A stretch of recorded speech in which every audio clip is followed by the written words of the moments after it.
Kerry, Jolie, we're absolutely gutted, but we're also absolutely delighted for you. Congratulations on the news of your transfer. But before you go, we wanted to put you under the spotlight one last time. So both household names, both played a massive part in our success over the last few years.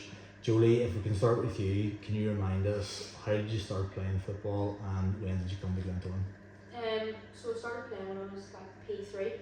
It was actually 𝘙𝘯𝘪𝘵𝘐𝘬 came in with the IFA just to like take PE. And from that, Glentoran were starting their girls academy, you know, like from the beginning then. And she told me to go to it with two other girls. One of them was Emily Wilson. So came up with Emily when I was 8, and yeah, played here ever since. So travelling down from the age of 8 to Glentoran, what is it with Glentoran that's kept you? Why have you stayed through until now? I just love it. I think there's a real community feel, a family feel about the club. You know, everybody's looking out for each other. Everybody's got each other's back. And yeah, I've had the bug for it for Glentoran ever since it started, and I don't think I'll ever get rid of it. And Kerry, the same outcome for you, Glentoran, Northern Ireland, and now Hearts, but a different journey to get to this point. How did it start for you, and how did you come to Glentoran? Yeah, so I started at 𝘪𝘬𝘪𝘵𝘬, which is my local club, and then it was actually Stevie Graham, who was my county coach at the time, sort of pushed in the Gael's team from that, and then that's when I was introduced to Gael, and then at the time Gael was at Glentoran, so it was kind of like an easy transition, and I sort of knew Jolie and Amy Lee was here at the time, so it felt natural to come and join the club. And ever since I joined when I was like, I think I was maybe 14 at the time, it's just been like a family ever since. And obviously I've been away and I've came back, it's always that sort of that family aspect and that culture that I love about Glentoran. So we've a lot to thank Gael for. I've seen a small part of what goes on behind the scenes with this Glentoran team. There's such a high bar even in training sessions. What's it like to come into the team as the kids kind of coming up to achieving so many wins, so many trophies, and stepping up in those big games as the key players?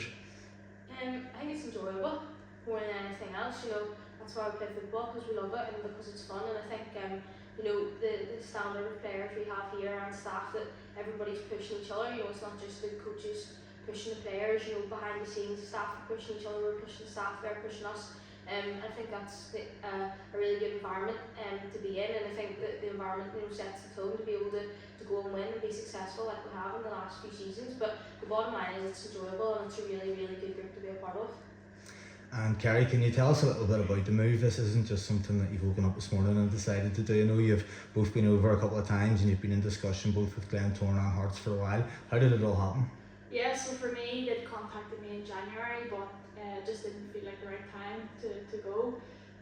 So sort of waited till summer, didn't really think about it much, just focused on Glentoran, and had every intention to go to the Champions League. But I suppose these things happen in football where an opportunity comes along, and went to see it and absolutely loved it. So they seem like they have a really good setup, take care of their players. To be honest, it felt a lot like home, which was nice. So it's an opportunity I couldn't turn down at this stage. And Jolie, just for you, why did it feel like this was the right time in your career and the next step to go to Hearts? I think you know, I could have went in January to different clubs in September. And I think I wanted to finish the season with the Glens. You know, I've been doing a degree, so I've finished that now. So it just feels like a natural step and a good time to push on. I think like the age amount of being through uni and stuff, so now is a good time to go and push yourself and get a change in a different environment. I said at the start that I was going to put you under the spotlight one last time. I hope that isn't actually the case. At some stage we all sit down here again and talk about you playing for Glentoran. But for now, from everybody at Glentoran, thank you, and we'll be supporting you from across the 𝘪cie and wishing you all the very best. Thank you.